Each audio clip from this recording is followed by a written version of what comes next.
I found that there's a problem in my newer John Deere Z930 mowers where the blades keep turning off or the mower itself keeps turning off as I'm mowing.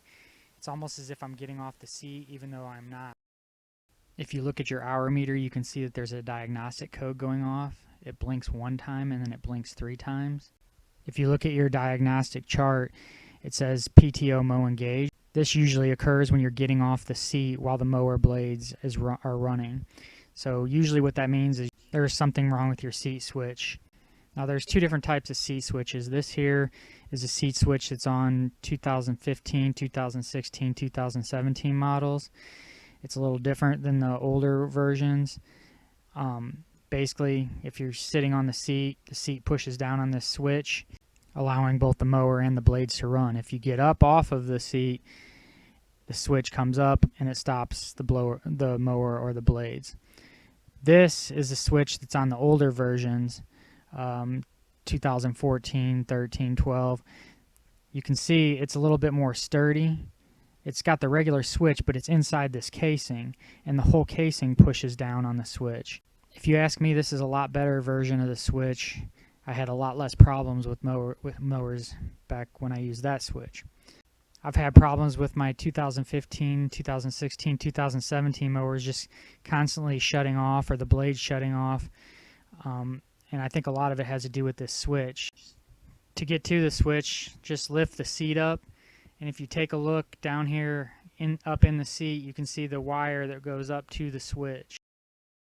Unlike the old switch that is bolted into the seat, the newer version, it's just that switch is kind of clipped on to the seat itself, and it seems to bounce around and wear more easily.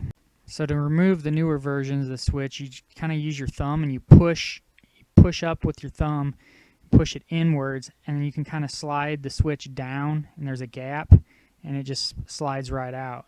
If you look at the switch, there's these little clamps on the side, and the clamps are what kind of hold it to that plastic part of the seat. I mean, if you ask me, if you look here, the seat is pretty flexible and it's just not very stable. The old version had that big assembly that bolted in there, where if you look here, you can see these little notches, and the seat switch is supposed to like clamp into those notches. Once you got the seat switch out, you can just unplug it from the adapter. Be careful not to break it. You can see I kind of cracked this one here, but the switch just plugs in and out the 2 prongs and then clamps together.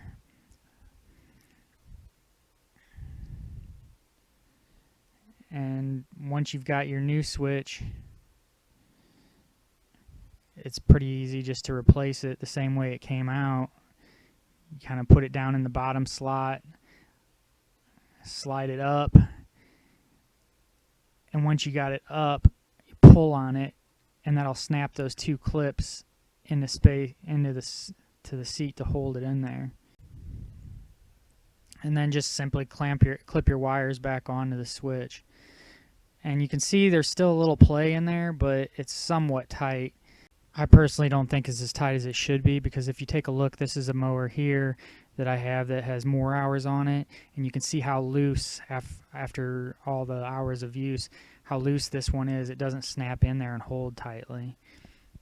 So hopefully John Deere will recognize this and maybe go back to the old version. It seemed to work a lot better from my experience. Or if you're inclined, you might want to bypass the seat switch altogether, although I don't recommend doing that for safety reasons. But hopefully, if you're like me and your mower just keeps turning off or your blades keep shutting off, at least you can take a look at the seat switch and see if that's what your problem is. Thanks for watching.